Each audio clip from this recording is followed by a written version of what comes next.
What is up, Hooligan Gang? Welcome back to this week's episode of the Red Flag Collectors. It is going to be the end of June.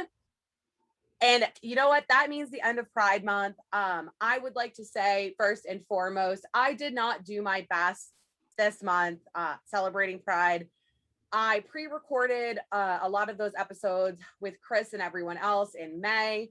So I unfortunately, life got away from me and I did not participate in the way that I should have. I have kind of always stood by having people of different races, ethnic backgrounds, sexualities, sexual orientations, everything, whatever you are. I want to have a very diverse group of guests on the show, and I could have done better, but I am trying to do better. And I know that sounds like one of those fucking celebrity notes app apologies, but I genuinely mean this. I was just talking to our guest before I started recording about how much of an asshole I feel like. So I am here to close out Pride Month with a high energy bang. Guys, this is going to be worth it. I promise. I am joined by poet, activist, and performer, hailing from Chicago, Illinois, the head of house for House of Berry, who was recently on the Nightcap crew with us. Very high energy, very high impact, lots of information, lots of knowledge, and someone who is always here to teach you and help you be better.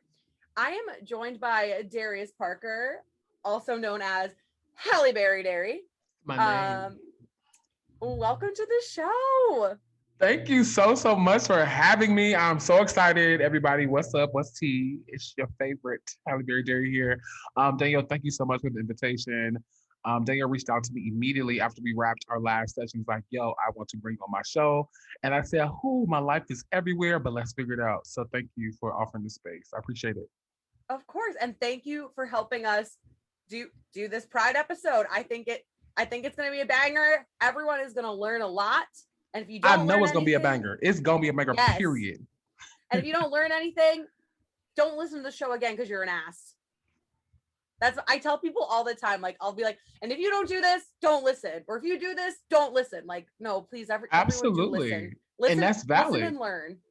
That's valid because everything ain't for everybody. And if this ain't your cup of tea, talking about pride and how we can move away from allyship to camaraderie, that is perfectly fine with us over here. It's really fine with the House of Berry. Get your ass on because you're a waste of space.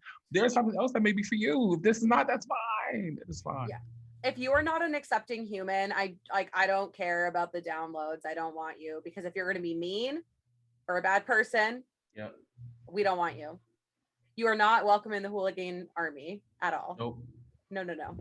Because I'll be right there next to Danielle with my pitchfork. And listen, you guys think I'm crazy. I think Darius could get all of you real fast with a better one-liner than me. Absolutely. Dust. We know my one-liners are hurtful, but I feel like Darius could beat me. Don't piss me off, haters. All right, so let's kick this off. So I mentioned you are the head of house for House of Berry. That I am. So can you give us a background, first off, on what a house is? Guys, it is spelled H-A-U-S, not H-O-U-S-E. Give us a background on kind of what a house is, a background of House of Berry, and what made you get started. Sure. So houses, they can be spelled either way, honestly. H-A-U-S, H-O-U-S-E. It's really a chose. We're sticking to bougie. We're gonna go H-A-U-S. We're sticking to bourgeois. Okay, cool. H-A-U-S. But literally, a house is a grouping of individuals who come together, who share common goals, common dreams, in a chosen spirit family. Like a lot of queer kids don't have acceptance in their households or acceptance in their communities, and houses are literally there for folks to find home. Why this house got started specifically, so in Chicago, I've worked with an organization by the name of Kumba Links. It's a non-for-profit hip-hop arts and education organization, which utilizes the elements of hip-hop, social, transformative, and restorative justice to create art. I joined the organization in 2005, like right before I turned 15 years old. I'm aging myself. And it just gave me a space to really get free and figure out who I was and define my walk on this journey and my Blackness and my queerness and my maleness and my ableness, you know?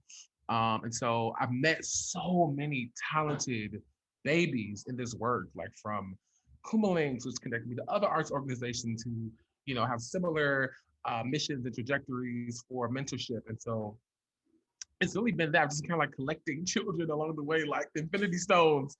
They're adults though. They're not like 6-year-olds that he's collecting. Let's yes, be clear. They're grown. They're grown. I just want to preface this just in case anyone is starting to think something weird. They're grown for children. Sure. Thank you for that. They are grown as hell and they get on my nerves. But yeah, literally collecting these grown folks as Infinity Stones because they're all super talented in their own right.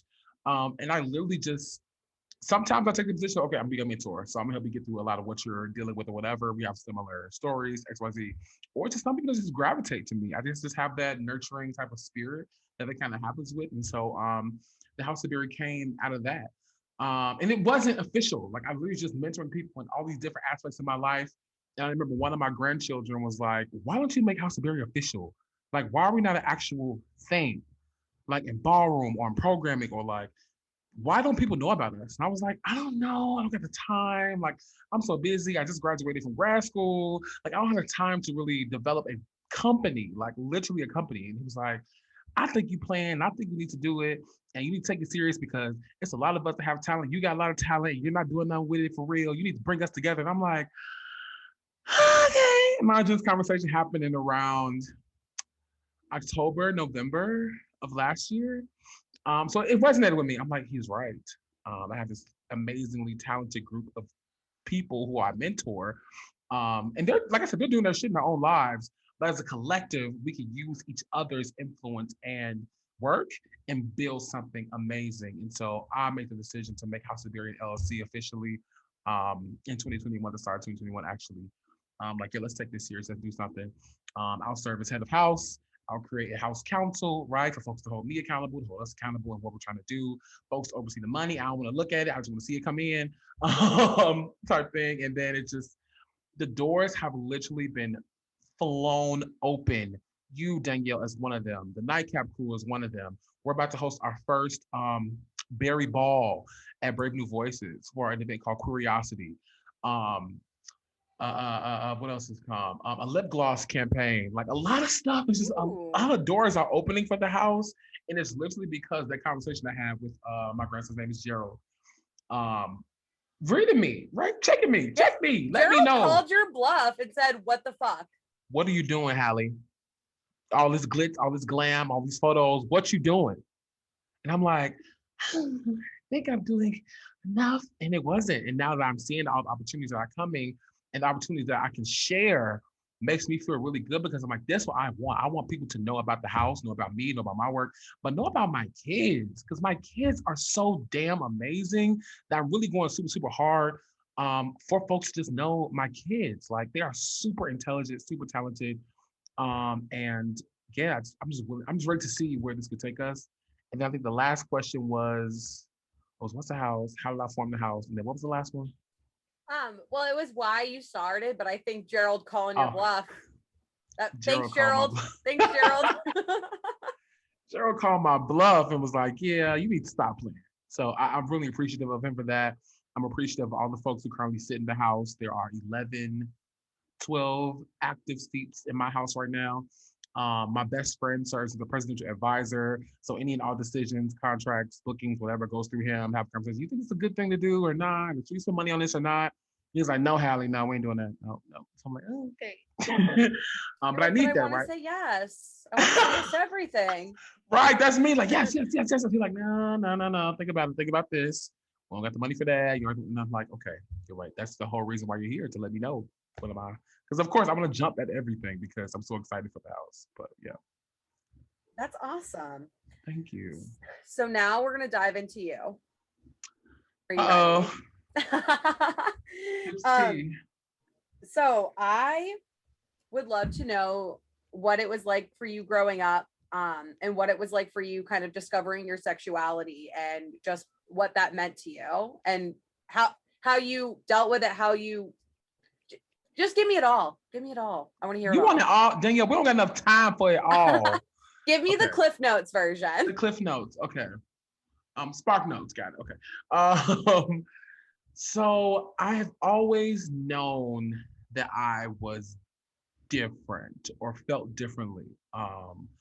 As a kid, all my friends were like gravitating to the girls, interested in girls. Clearly, I wasn't. I was always interested in the boys, always, and always interested in like what is society has as girly or feminine things. So when I visited my cousins at my auntie house, I want to play with the Barbie dolls. I don't want to play with my other cousins with the basketballs. I wanted to comb their hair, put their makeup, dress them, give them families and names, and sing holiday hymns. Like I was That's so so wholesome. It is so wholesome though. I loved it so much. And then like I guess my mom had seen it one day and she just like freaked out. My mom is funny because my mom is still figuring out her own queerness openly now. In conversations with me as a child, she was extremely homophobic. She was extremely homophobic, and I just remember getting punished for things that I didn't see the error in. Like it's a toy. Why does a toy attach to a certain sex or gender? Or why can't I enjoy this time with my female cousins the way you want me to enjoy with my male cousins? Right? I'm the only child too, so I really just grew up with my cousins. We're trying to figure out all this stuff with them. And I think I shared this in the nightcap crew. Like, I remember coming from the movie theater, and we was coming from the Rugrats movie, and it was the end. Take Me There was playing. I love that damn song to this day. But I remember leaving the theater just dancing, and my mom like hit the hell out of me like on the head and was just like, "Boys don't do that. What are you doing? That's girly. Boys don't walk with that. Boys don't." I'm like, "What does that mean? Boys don't do that. Am I not a boy? Am I not a boy enough? I thought I was a boy." Like the question started to swirl in my head, and then why am I getting punished for enjoying music? It never made sense. I remember my mom also tried to like teach me how to walk. How to Like walk? boys walk like Like she had this weird walk she would try to have me do, and I used to try to like imitate it to like appease her. And I was so fucking uncomfortable. And I'm like, what the hell do you have me do, lady? Like, let me just be my fucking butch queen self and let it be that. Um, she's like uh, wanting to have you walk like Arnold Schwarzenegger. If this goes up on yeah, like YouTube, you guys will see my walk. walk like this. No, I'm not doing that, mom. You're Sorry. like, no, can I just please like move You my have a legs like a cunt human? son, and you're just gonna have to deal with the cunt son. You're gonna have to deal with it. It is what it is. I'm here. It is what it is. Um, but yeah, so growing up, it was a lot of that. It was a lot of trying to figure out my sexuality. It was a lot of trying to like hide it because, of course, a lot of households weaponize the Bible. The Bible says this is wrong. The Bible says you're going to burn and die and melt in hell if you're gay or queer or trans, whatever. Anything that isn't in this book, if you're going against that, you're done for. And that shit scared a kid. Like, oh my God, I want to die and burn. Oh my God. So I Right. literally used to try to hide it and try to act like I wasn't queer. And it really tore me to pieces. And it really wasn't until I found Kumbh Links that I really started to feel, okay, I'm seen for being a performer. I'm seen for being a good dancer, a writer, a poet. No matter how effeminate it's coming off, they celebrated it. Yes, we want more. Be yourself. Let go. Like I remember my mentors, Jacinda Jaquanda, saying that to me. Like it's okay. Be who you want to be. You don't gotta run. Um, and so I think those moments, and of course, I have my best friend in high school, AJ, who was outed. Like the school outed him, and it was a really traumatizing time, and just like me trying to be there for him, like learning from his resilience because he was unfazed. Yeah, I'm gay, so I don't care. That's something too that like I know this is a little off track. I have never understood why like I mean, if it's an accident, like I understand like it's an accident, but like when people Yeah, intentionally out people like that, like what are you gaining? Like you're being mean. nothing is And like who cares? nasty. It's like my biggest thing, I have said it on like a zillion episodes. I've said it on the Nightcap Crew. I think I said it on the episode with you. If I would be happy for you to be whoever you are, unless you are physically forcing me to do something I'm uncomfortable with. Other than that, it is not my business. If Yeah, you want to tell people, tell people. If you don't want to tell people, all right, don't tell people. Like I just, right. so that's my rant. I just think outing people is like gross and it's It's just fucking trash. mean. And people Like literally take their lives for being outed. Like that shit is not a joke. Like I it, understand people it's try to just like, weird. yeah, Like why do you care? Like it's weird. Like it's weird to care that much about someone's sexual preference. That's absolutely. my that is my thought. Because would you want somebody do that to you, like your sexual preferences is a norm, right? That's a societal norm. If it wasn't, right? If the roles were reversed, would you want somebody to do that to you? Like people don't think about that shit. No, and I just, like I said, I don't think it's anyone's business. And it's also just like, I think it's weird when people are like hyper focused on something like that with someone else. Like, and I know I've heard it on shows, whether it's like a podcast or Yeah. just on TV, when people are like, oh, well, like, what if they want me? Like the, and like half the time they're like, I don't fucking want you. You're ugly. Like, I don't want you. They be thinking the queer people want all the straight, like all the straights. Like, yeah, no, yeah, I want him, I want her. Like, I have to get, like, I don't want to be around a gay person because they're gonna try me. Gay people know, we fucking know who to go after. Like, we literally know. You know what I'm saying? And Right. but folks that are closeted, you know what I'm saying? Hey, we know a gay person. I don't know what it is. We just know.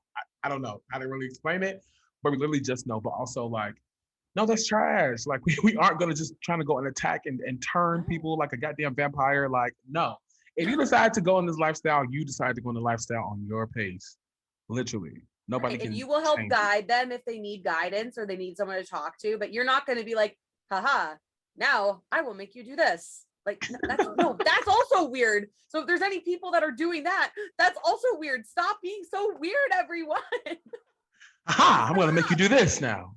I don't know. Ain't it? I was trying to leave it open to a myriad of things that someone could be making someone do. So no, no one's doing that. And if you are doing that, stop it. Stop I it. And said, get the stop it. what's it called? The hooligan gang? The hooligan army will The come for hooligan you if you army. don't stop it. If you're in the hooligan army and you're doing that shit, get out. Yeah, we don't want any of you either. We're just kicking people out of the hooligan army left and right. I'm just Get kidding. out. My listeners are wonderful and accepting people, and I love them. Awesome. But I'm so excited for y'all listeners. I'm so I excited to still share stand by space with that y'all. statement. If we hate you, arrivederci, bitch.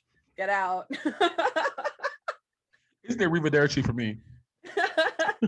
I do what I can for the comic relief because we have been taking a more educational pivot in the show, but Okay. I'm still gonna be funny. So arrivederci, bitch. Period. That's what it is. That's what it is because Danielle said it so.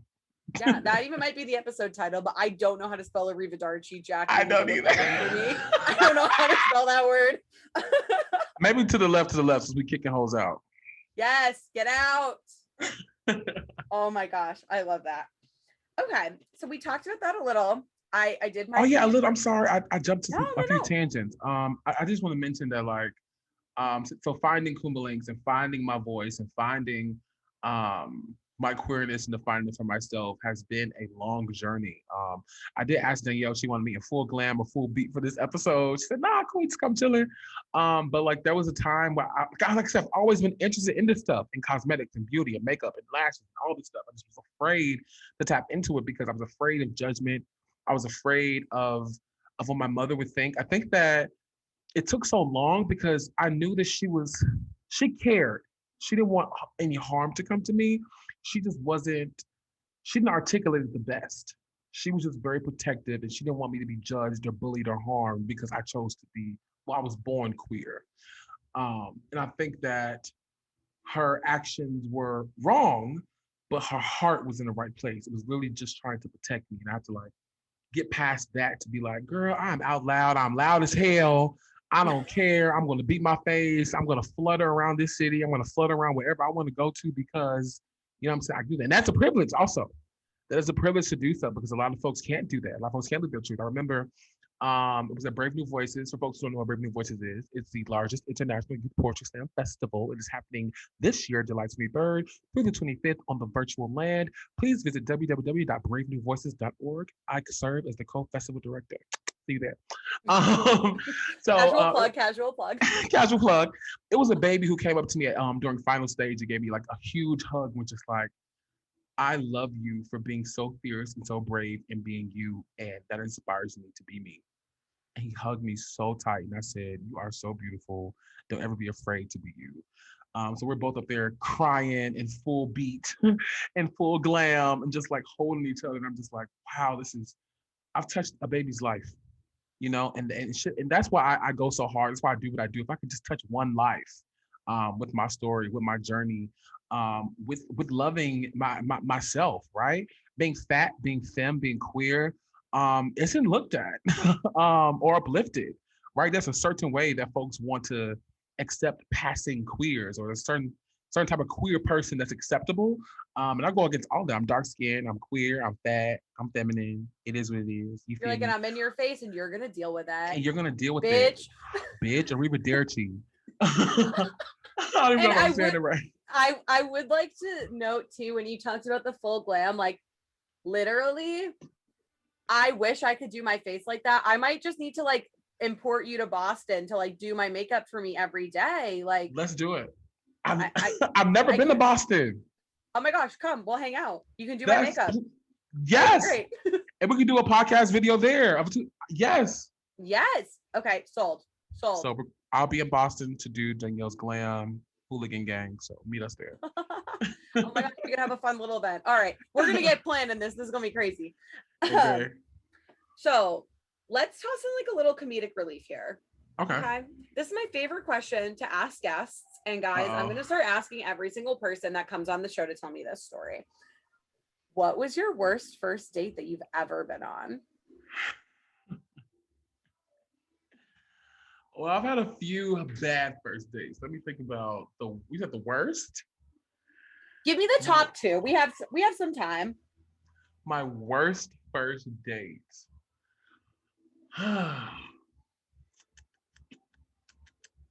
Okay. I was around 16. He was about 24. Okay, well, that's fucked up. First off, that guy's twisted. I know. It was so me and my friends talk about this all the time. It was such a different time then that like we literally did not even think about all the things we know now, all the things, consent,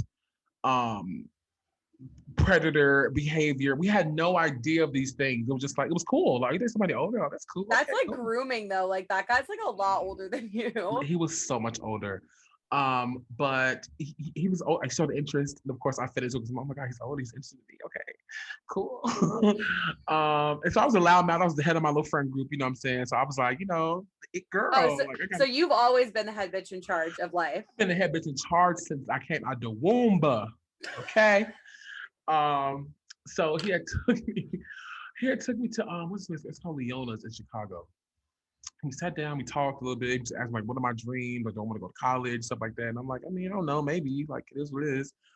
And like, I kid you not, like between every other sentence, like there was just this weird smell. And I'm like, what the fuck is that? Like, what is that weird, funny smell?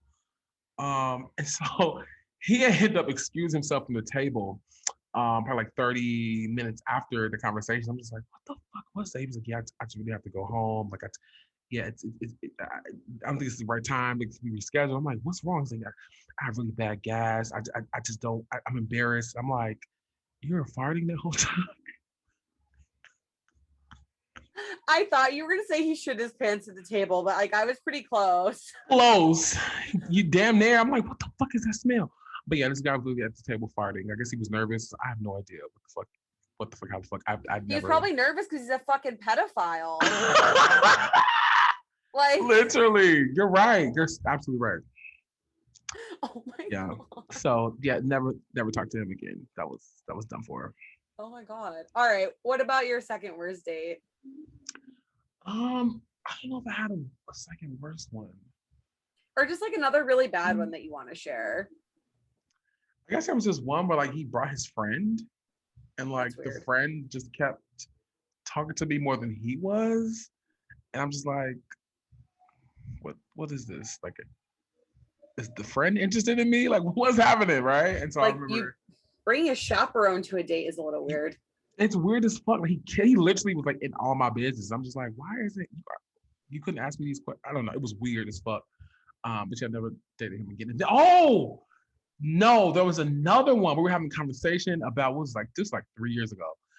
We were having a conversation about racism, and so I was like, do you think racism is real? And he was like, no, I really don't think so. I think that this is the thing that people try to tap into, who have excuses for how you haven't furthered or come from your upbringing or whatever. So I'm saying like what was his background? Sorry, just for context.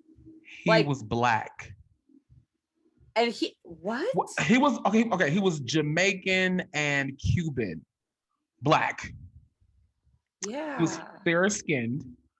So I'm like, okay, so do you think Black Lives Matter? And he said, no, all lives matter. Why are we being divisive like that? That's super racist and separating us. And no, it's all lives matter. I said, you as a black man are telling me that Black lives do not matter. Right. Well, that's where I'm confused. I'm like, did you forget? He's like, I understand what you mean, but I have come from the struggle and I have succeeded, and anybody who wants to succeed can succeed. I'm tired of people using that excuse for them not being excellent in their life.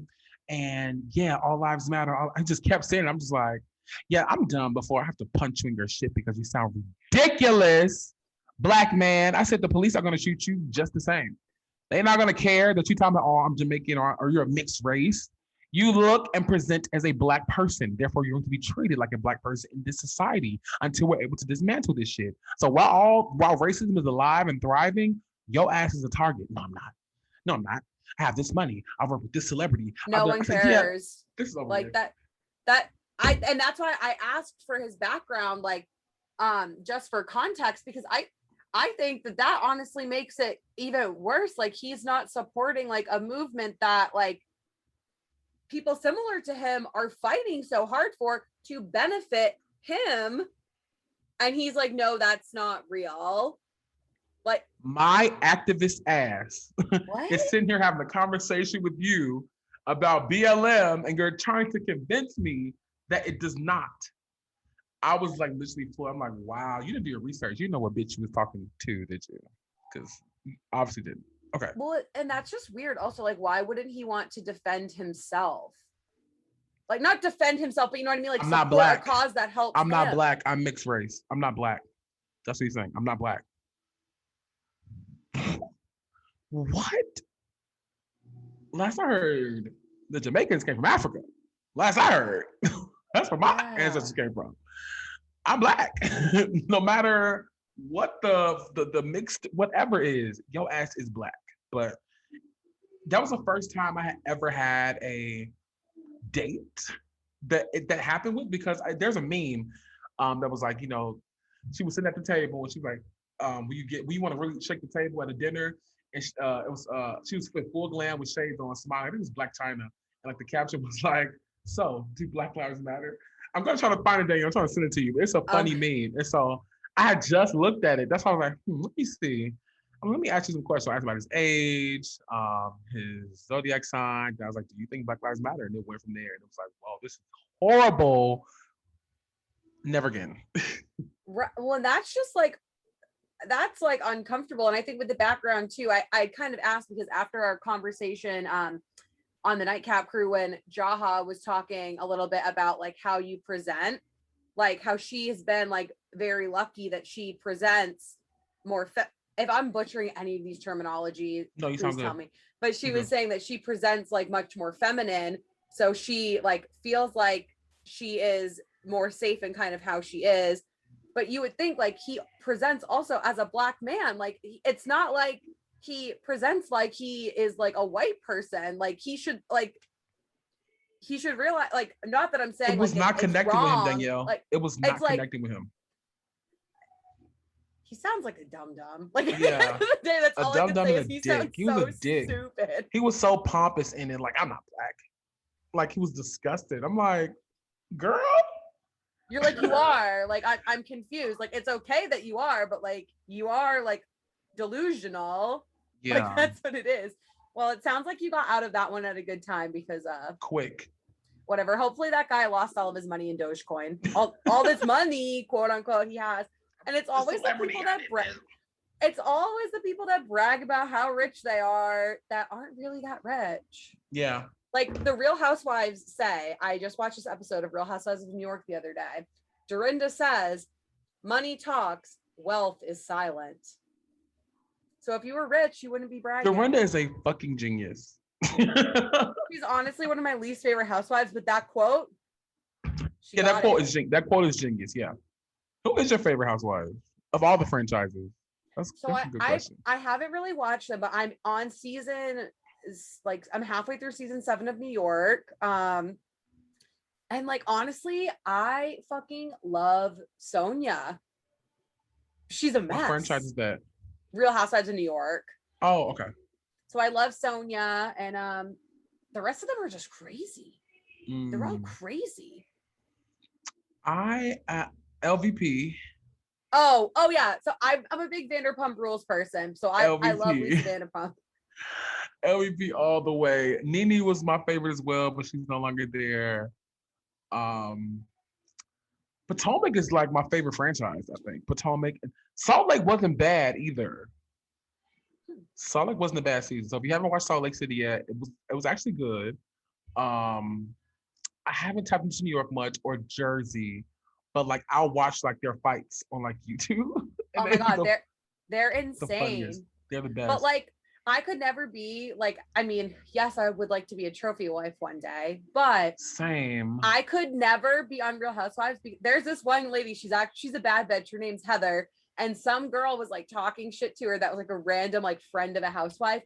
And the girl was like, oh, I want to knock this girl out, like said it under her breath. And the girl put down her drink. She's like, come on, motherfucker, knock me out. Knock me out. That would be me. That would be me. I'd be like, oh, you want to hit me? Fucking do it. Like, I'd be like, okay, cool. Like, let's go. I'm ready. Put down the wine. What's up? Let's go. You're gonna knock What's me up? out. Let's Throw the fucking start drink. this. Flip the table. Very Teresa. I would get fired because if someone said they want to knock me out, I'd be like, fucking hit me. I dare you. Like, I will Yeah. level you. Literally, level Yeah. you. Oh, I will level you. Literally. I love that. I played Can I rugby. I will level you. Can I have that? I Yeah. will level you. I like that. Yeah. Oh yeah. I want to use that this week. Can you just text that random guy that said that Black lives don't matter? I will level you and just say nothing Oh, else. I don't have his number anymore. I deleted and blocked him off of everything. Like he was That gross. is upsetting. I just really wanted you to say that you would level him. I will level him though. If he finds this and listens, I will level you, weirdo. Yes. Mr. I lost all my money in Dogecoin. Period. Okay. So let's circle back to talking about Pride Month. Okay. So what does Pride mean to you?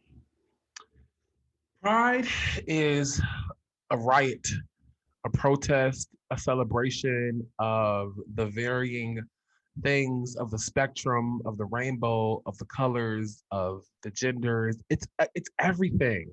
But we have to make sure that we don't forget about our roots. Like I said, it was a protest, right? Pride started as such for us to celebrate Black and brown trans women. And we've lost a lot of that with the celebrations that have kind of erupted um, in modern times, right? Like I think that, yeah, it's time to come together, yeah, celebrate our queerness, our openness, but we're forgetting that people were literally fighting for their lives. And we don't want to lose sight of that. We don't want it to become a commercialized holiday where we're flattened, right? Pride should mean something to those who don't have it or who are still finding it.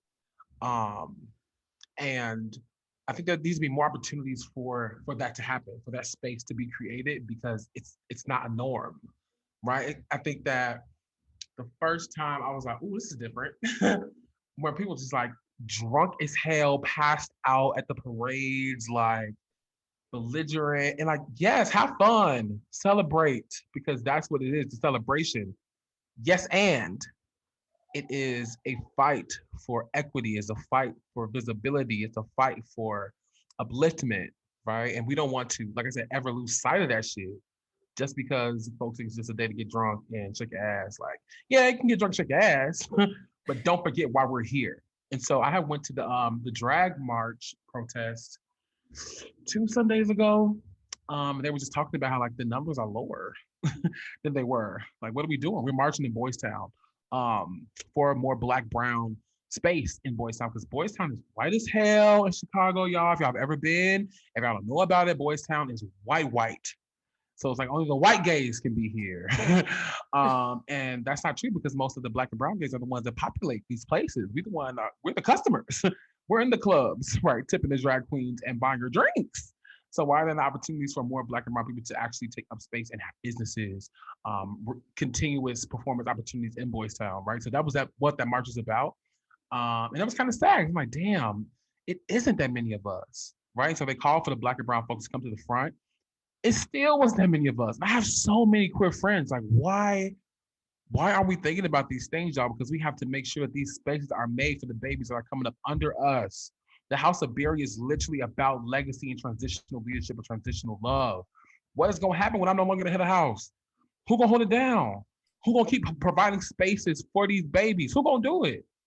Like, I literally have to challenge them all the time. I'm like, I'll be here forever, y'all. So what are we going to do? It will be time for Jaha to ascend. I feel like we keep talking about her. She better listen. Jaha said she's going to ascend to the supremacy, y'all. I am in full support of her ascending when I'm ready. But if she does it right now, you're going to level her. I'm going to level you, Jaha. You hear that, daughter? I'm going to level you. Okay, daughter? Don't try me, okay? There's a reason why I'm Fiona Good and you're Cordelia. There's a reason, okay?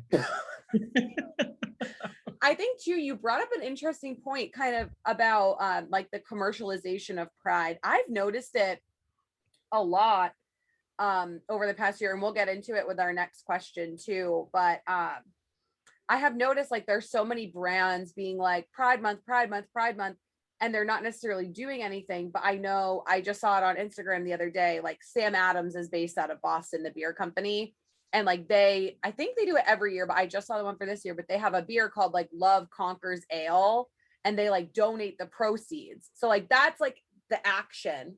Like you can't just be like fucking, like I went into Stop and Shop the other day and they had a bunch of rainbow cupcakes. And like, oh, Pride cupcakes. And like you said, and, yes, right. and yes. Where are the proceeds going? Like, right. There are organizations that need it. Right. So that's why I think it's like very interesting. I'll have to figure out where.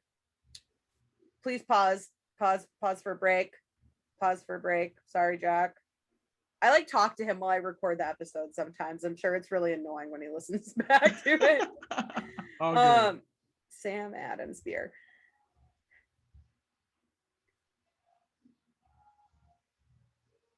Okay. Well, I can't find what I'm looking for. I think they might donate to, so for every 4-pack of the beer, it's like an IPA, like a fancier, like the bougie beer, and it comes in the 4-pack, and during the month of June, for every 4-pack sold, they're donating $16 to GLAAD. Wow. And I think that's like everything minus the cost to make it.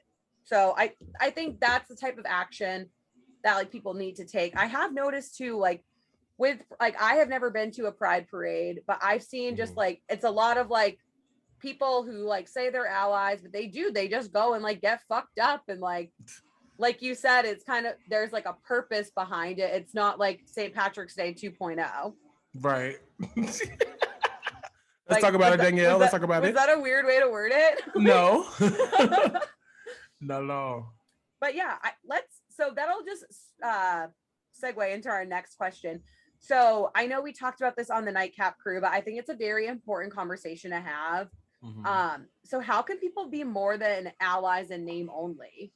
By just, like I said before, like you can't just, it's the yes and. I love this yes and movement that you have. You can't just say, I'm an ally. Like, okay. And yes and. Yes and. Right. Yes and. Yes and. Yes and what? Like, come on, people. But we have to move away from ally. Like that word has gotten so co-opted and flattened that we can't call it and name it that anymore. Like it has to be accomplice. It has to be comrade. I am a queer comrade, which means I am on the ground in my boots in the trenches with these queer and trans people who are fighting for equity and justice. I am with them. There are I'm sorry. There are some. You can say fuck. I've said fuck like 10 times. Okay, I wasn't sure because I was going to go there earlier. Because I don't know. I know motherfuck was like too much. I'm gonna be respectful, Danielle. That's what I was like. Well, no. We have now said cunt 6 times on this show because I just said it 4 times in one sentence. I'm such a cunt.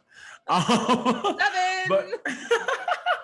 But there are so many Black and brown trans women getting murdered murdered, not getting talked about, not making news, not making any headlines, murdered, and just left. That is a damn problem. It's our problem. And so we need accomplices and comrades so this shit can stop. We need folks who have privilege, white folks, straight folks, folks in any positions of power to be right there with us, making sure this shit stops happening. There was a story that a trans woman had told at the protest about how her friend was murdered at the UIC hospital here in Chicago. Basically denied her treatment because she was a trans woman. Literally let her die. I'm silent because I'm making like a disgusted face, guys. Oh, no, you're good. They can't see me, so I needed to be like, I'm not being weirdly quiet. Oh no, for sure. Thank you. That really struck something in me because how many more conversations, more protests, more rallies do we have to have where we announce this shit? How many more trans women have to die for our society to wake up, right? For our fake, hey, I'm an ally. No, I need you to be an accomplice, ho. Be an accomplice, ho. Be a comrade, ho. Move in the direction to fix this shit with us. And we have to eliminate I think the ally also got flattened because it became like a superiority thing. Like, well, I am an ally for Black and brown, trans and queer people, and I do this because I give to this charity. Cool, your coin is cool. Your coin is cool, but make sure it's going to grassroots organizations that need it, not these big corporations. These big corps are good. They're going to continuously be good. It's the grassroots organizations who need it. Organizations like Kumba Links, organizations like Brave Space Alliance, organizations like Asada's Daughters, Good Kids Mad City, all these organizations that are housing queer youth who are doing the groundwork here in Chicago. And I'm sure there's hella organizations in Boston or wherever you're listening from. There are youth organizations that are thriving and they need the financial support. So if you think about how you can be a comrade and accomplice, and maybe protests ain't your thing, maybe rallies are not your thing, maybe going outside, being around a whole bunch of people, hollering on blowhorns, throwing rocks sometimes, hey, that may not be your zhuzh. However, you want to go into your pocketbook, send that coin to these organizations. They need it. They need it for staffing, for programming, for food, to help serve the communities in which they are in. That is how you can use your dollar. That is how you can use your privilege. And that's how you can move from allyship to camaraderie. Period.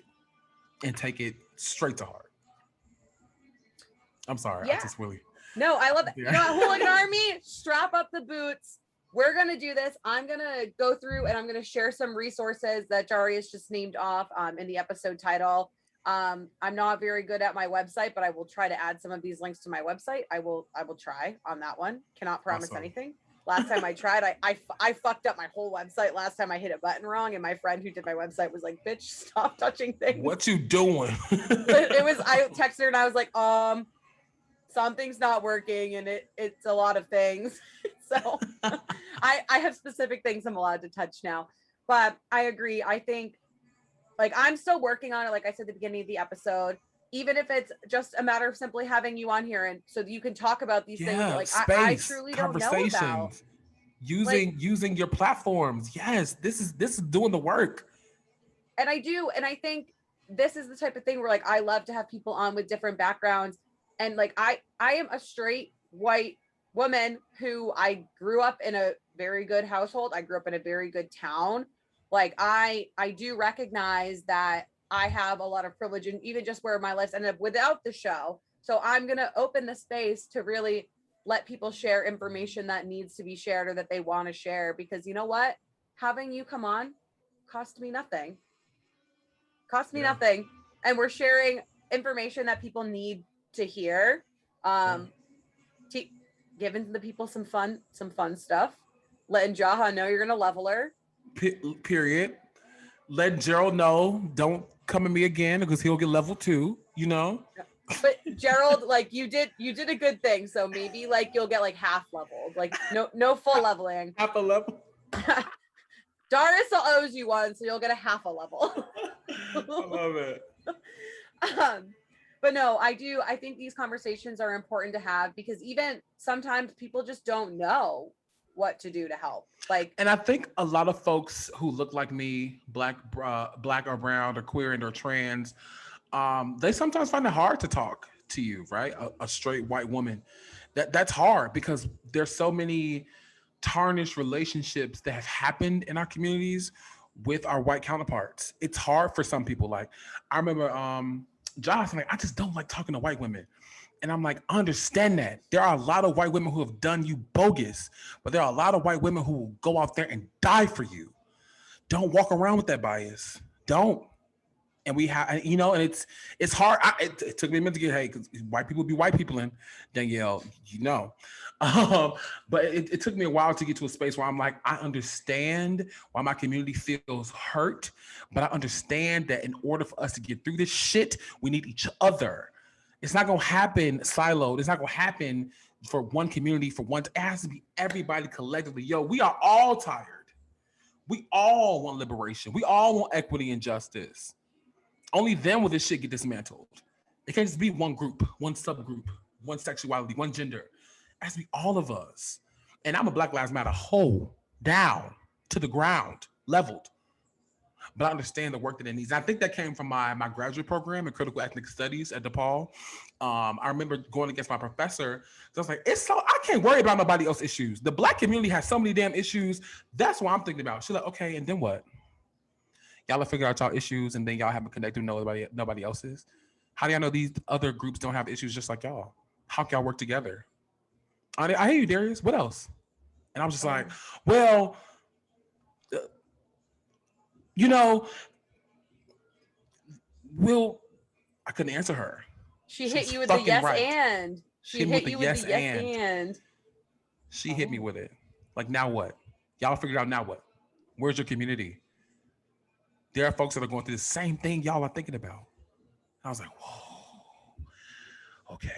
And so I think since then, I've just been on a different type of thinking when it comes to this shit. Yeah, and I think that too is just a good way to think. I'm going to keep bringing up Jaha because she made a lot of good points on the Nightcap Crew. But awesome. She had talked about how when we had talked about kind of allyship, how she knows that the LGB part of LGBTQ has like a lot of support. So she is also like, she's getting the support on that end, but she was also going to use her time and resources to fight for example. She had mentioned like transgender women who they sometimes are marginalized even further, where she is going to say, okay, I have people fighting for me on this part, but I'm not just going to sit here and take it. Like, I'm going to take in that energy and expel it to help these people, which I think was just a very interesting way and just like very mature way of like kind of putting it. So it's not that she's just accepting all this like support. She's taking the support she's accepting and throwing this to other people who aren't getting it. So look, Jaha, I support your rise to supremacy. Eventually. I do too. She is an amazing child. Not now. She's amazing. No, I totally agree. She always, when we have conversations about race or sexuality or gender or, you know, anything in this fight for liberation, Jaha is so profound in the way in which because she's a poet. So she paints her words in ways that I could never. I'm a poet as well, but she's just she's on a different level to supremacy. She is. But I just remember us always going back and forth, but like, I can't wait for a day when we don't got to talk about this shit. I can't wait for a day for us to be like, yo, remember back then how crazy shit was? To how horrible life was. And now look at us. This shit has been dismantled and there is a free reimagined world. Wow. And, you know, I may not be here to see it, but hopefully my kids are, Jaha's kids are, or our grandkids are. At some point, this shit has to end because the oppressed people aren't going to be oppressed for so long. As you can see, our youth, if y'all are paying attention to our youth who are galvanizing their cities and these movements, all of these movements are youth-led. The youth are tired of this shit. And I feel like this is the generation that's really going to shift it. Absolutely. It's the Gen Z. Wait, I talked about that on a different episode, that Gen Z, I had a dating coach on, and she said that her stepdaughter is Gen Z, and she was like, Gen Z is going to change the world. It's not going to be the millennials, because I feel like the millennials have been fighting different fights for a long time. And like, I'm 27. The millennials' knees hurt. Our knees hurt. Yeah, I'm beat down. I can't talk about fucking for student loan forgiveness anymore. I need Gen Z to give a call to Joe Biden. I can't say anything else. I can't. Okay, Joe, because you said you was forgiving him. We waiting. Right, like Joe Biden, I literally owe a lot of money. Can you please just say, never mind? Get rid of all of it, please. Like, I saw this meme on Instagram the other day that was like, no one's been paying their student loans for like over a year at this point. No institution was harmed. Why the fuck aren't they gone yet? Goddamn, Facts. Sally Mae was named a Fortune 500 company and took like 100 employees on a tropical vacation. I paid for that. Sally Mae? Can you pay back Franklin Pierce University in New Hampshire with my money that I've already given you instead of going on fucking vacation? You should not have told me that. I'm about to go throw a brick through Sally Mae. Oh my God. I think it was Sally Mae or Navient. It was one of the two. Fucking the bane of my existence. But Literally. That's my TED talk on student loans. We're anti-student loans over here. Yeah, like what? Yeah. Like, can you just let me live my life? I'd be a lot richer if I didn't have to pay you. Absolutely. And my credit would be great. I could buy a house. I could live my life. That interest is what fucks you. There's a little tracker on Sally Mae's website where you can see how much you took out and the percentage of what you paid off. And it's like, oh, you have paid off 1% of your loan. And I'm like, I've been paying these for 6 years and my parents were paying part of them for the 4 years I was in school. What do you mean I've paid off 1%? What do you mean? 1%? I don't know if it's actually 1%, but it's something very low. For a while, I'd been paying like $600 a month. And they're like, you have paid off negative X%. I'm like, how is that possible? How? Like, how? Genuinely, how? What the fuck? I need an Alex Cooper Spotify caller daddy money is what I need. Okay, something. Jeff Bezos, pay off these student loans. What you doing over there? Right? Everyone's mad at you because you're getting divorced. Like, hook the world up and we will fucking... I'm pretty sure he could pay off the student loan debt for the entire country and still be rich as fuck. Yeah, I think so too. Which is unfair. But also, I think about that shit. I'm like, there's so many wealthy people in the world. They can literally be like an end to poverty, an end to world hunger. Why the fuck are they not ending it? But Jeff Bezos, if you want a sugar baby, I'm available via email only. Like, I will never meet you. Like, I'll email you. I'll text you. And she'll send you her PayPal, Cash App, Venmo, so you can, Like I've said, guys, Venmo's open at Danielle Hare if you ever want to Venmo me money for just being myself. Cash App open. Money tag Any Perfect World 22. Please support me. Jeff Bezos. Literally, someone give me money. But okay, I feel like this has been good. So I'm gonna open the floor because I'm gonna let my guests start interviewing me, guys. I'm gonna let them ask me a couple questions at the end of the episodes. So do you have any questions for me? Do, Danielle. So my first question is, do you have any queer friends? And then what space do you make for your queer friends to be seen, uplifted in your community? Yeah. So I have had someone on an episode who has fully talked about her bisexuality and being in different, I always fuck this up, relationship types. I always say styles. I don't know why, but whether it's like monogamy, I couldn't say that word the first time I said it either, guys. But you got it, monogamy. I always get tripped up over it. We literally have an episode titled "We Can't Say Monogamous" because her and I both kept fucking up saying the word. Whether it's like monogamy, polyamory, open relationships, just really giving a space to talk about it and get information out there. And I think just kind of like supporting her in whatever she wants to do. If she wants to tell me about a girl she's hooking up with, dope. She wants to tell me about a guy, dope.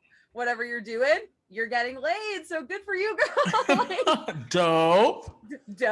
Yes. And I just think a big thing too that we've talked about, whether it's on an episode of the Nightcap Crew, on an episode of this show, is just holding people accountable. I think Q said this on our show with the Nightcap Crew. How many times can I say Nightcap Crew this episode? The limit does not exist. No limit. I always sing in this and it always gets kept in the final edit. I gotta stop doing that. The people love it though. But Q said one huge thing, and after he said it, I was like, you know what? Like, I can take steps more to do this. It's holding people accountable when they say fucked up shit. Like in the recent weeks, I heard someone say an inappropriate word that I'm not going to repeat. And it begins with an F. And I looked at this person. I said, why the fuck did you just say that? I said, that's not a nice word. Why'd you say that? Like, you don't need to say that. And it's just like, because I thought about our talk that we had on the show. I thought about what Q said. And I was like, what? Like, there's a million words that you could say that aren't that word. Like, there's a full dictionary. Yeah. And it really, like, after kind of having this talk with you guys, like, it, like, not that it didn't bother me before, but it bothered me extra. So I was like, you know what? This just, like, this isn't okay. And I said it to the person, and they said, I'll say whatever the fuck I want. And I said, all right, fuck off. Like, I didn't like that because, and I think I said this too, like, usually, like, when you call someone out on saying something that, if it's homophobic, if it's racist, if it's something, they're embarrassed and they don't say it again. Yeah. But the fact that this person was just like, I don't care, and said it, I'm like, I don't like you. Yeah, you're weird. Like, you had to pick that. And it was just like, the word was said in such like like an unnecessary context. It was just so, like, I'm like getting mad again thinking about this interaction only because like I straight up was like, that's not a nice word. Why the fuck did you say that? And the fact that you like said it again, like, grow the fuck up, like, fuck off. Fuck the fuck off. You are not in the Hooligan Army. Get fucked. Arrivederci. Yeah, arrivederci, bitch. I'm gonna level you, and then Darius is gonna level you, and then Jaha, when she rises to the Supreme, is gonna level you. Fuck you. Fuck it. Fuck it. Fuck it. Fuck it. Fuck all it. Yeah, I love it. That word, there's just no need to use it. It's no need. There's no need. Yeah. It makes me so mad. Just because, like, I don't even remember the context that it was said in, but I remember it. I was like set off, like, when I heard it. It's so nasty that, like, it's just an icky word to say. Like, yeah, like me and my friends don't use that. Like, no, don't say that. Like, we don't even use that in our vocabulary when we're addressing each other or even talking about other queer folks. Like, no, like, why? No, it's such an icky word, like you said. Like, ugh. It's just gross. And like, I was telling my friend that this happened, and I like was like, oh, and I repeated it. I'm not like I said it in a derogatory, but I repeated what he said in front of me to them. And I was just like, I feel like I just like swore, like, and said something like gross that I shouldn't have said. So we don't fuck with that word. And if you say that word in front of me again, I'll hit you. Level you. Directed that person. If you say that word in front of me again, right to the nose. At person. Danielle and Hallie enters the chat. And you're not gonna like the chat, bitch. Arriva fucking Darchi, bitch. Oh fuck, arrivederci, bitch. Okay, so I guess my last question would be, how to, based on this conversation and the conversation from the Nightcap crew, the limit does not exist. How do you plan to move into camaraderie / accomplish when it comes to queer folks? Yeah, so I think one big thing that I would love to do is continue to have conversations like this on the show. As the show keeps growing, I have expanded a lot.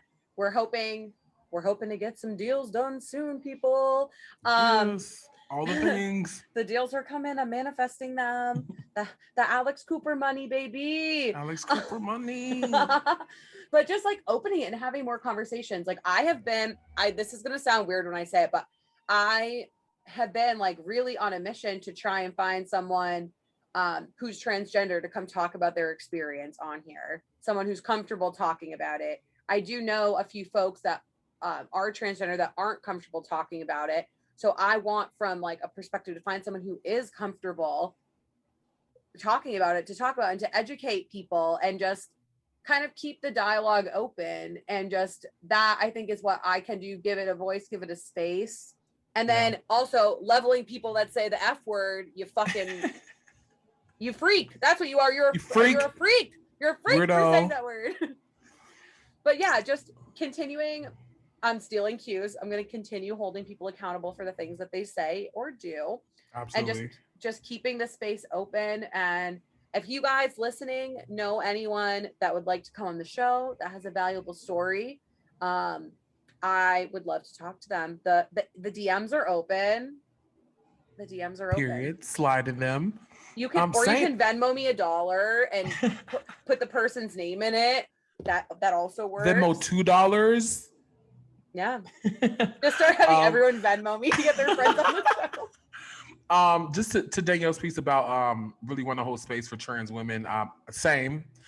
I'm currently like I said, I'm about to host the Curiosity event at Brave New Voices this summer.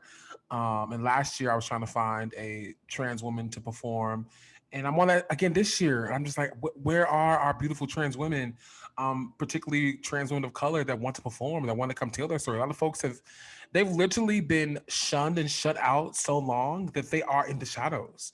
And I want them to come forward. I want them to be uplifted. I want them to feel beautiful and seen. But that's the work we have to do for the folks that are out loud, that are in the light. Yeah, let's bring our sisters and our brothers out, so they can feel safe and centered. So I'm on that same shit, literally. Well, and I feel like that's hard too, because a lot of people, unfortunately, are just so, like, it's scary. And like I've said a million times, like I do not personally know the struggle. I'm not trying to downplay or act like I know anything, but from what I've read, heard, seen, they're scared to come forward because of how they're treated. So like I do not blame them whatsoever for not wanting to, but if someone is interested, I would be more than happy to have you on 100%. I don't want anyone to ever feel uncomfortable or forced to be on the show. So if you listen to this and you want to, you can DM me. You can come on. Yeah. Hit up Danielle so get on the show and pop your shit. We need you, sisters. Yeah. Well, speaking of, I was gonna just repeat you and say pop your shit, but Speaking I was of pop your shit, I was gonna say I'm gonna sound like a stupid white girl when I say that because I can't say it. It just sounds like I'm trying to mimic someone. I try. I got made fun of on the Nightcap Crew last week because someone posted something about a GD in the comments, and I didn't know what it meant. oh Danielle. It's so terrible. What is that? So someone on the crew explained it to me, and we were talking about it afterwards, and my friend Jack producer Jack was a guest on it, and he just left me. He's like, "You're so white," and I was so like, funny. Like, I don't know. I was literally Googling it, and I didn't know, so I had to ask. What is a GD? I learned it's like, oh, I forget what it means, but it's a gang. It's a gang. Yeah, it's Gangster Disciple. It's a Chicago gang. Yeah. I knew it was either gangster or God. I just didn't want to say the wrong one out loud. How is it God Disciple? I don't know. My God. No, I know. It's so adorable because like I watch like I said, I'm in Chicago, so I know all this shit. Just to hear you say like, what is that? What's GD? It's so funny. I watch Gangland sometimes. Okay.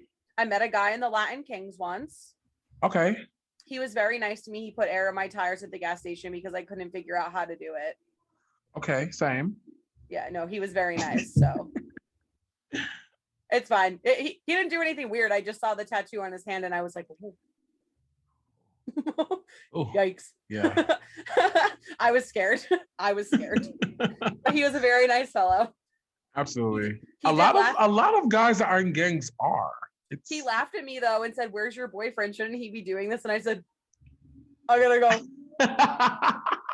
Why did I give him the number, Danielle? he made me nervous, but he was a very nice guy. It was just a tattoo. That's all. Just a tattoo. Well, listen, I accidentally went to a Latin Kings bar once and it was scary. We didn't know that we were in one until we were in one. Oh, wow. You know what? I'm going to tell this story because this is funny, actually. So I was my 21st birthday, and I was out with a bunch of my friends, and one of my best friends, her birthday is 2 days apart from mine. We go into this bar, and they're serving drinks out of Solo cups, and there's a metal detector at the door. And I was like, okay. I feel unsafe. Okay. And me and my friend are in this teeny tiny bathroom that has like I think it has like 1 or 2 stalls, and it was just like an open sink, but it was a tiny, narrow thing. My friend's hammered. I was kind of drunk, but I was still like comprehending what was going on. And this girl starts yelling to her friend about this other girl that's in the bar. And I'm like, I look at my friend, like, fucking wash your hands. Like, we gotta go. Cause like, I'm like very street smart when it comes to this. And this girl was like hyped up and she was scary. I said, fucking wash your hands really fast. Like, let's get out of the bathroom.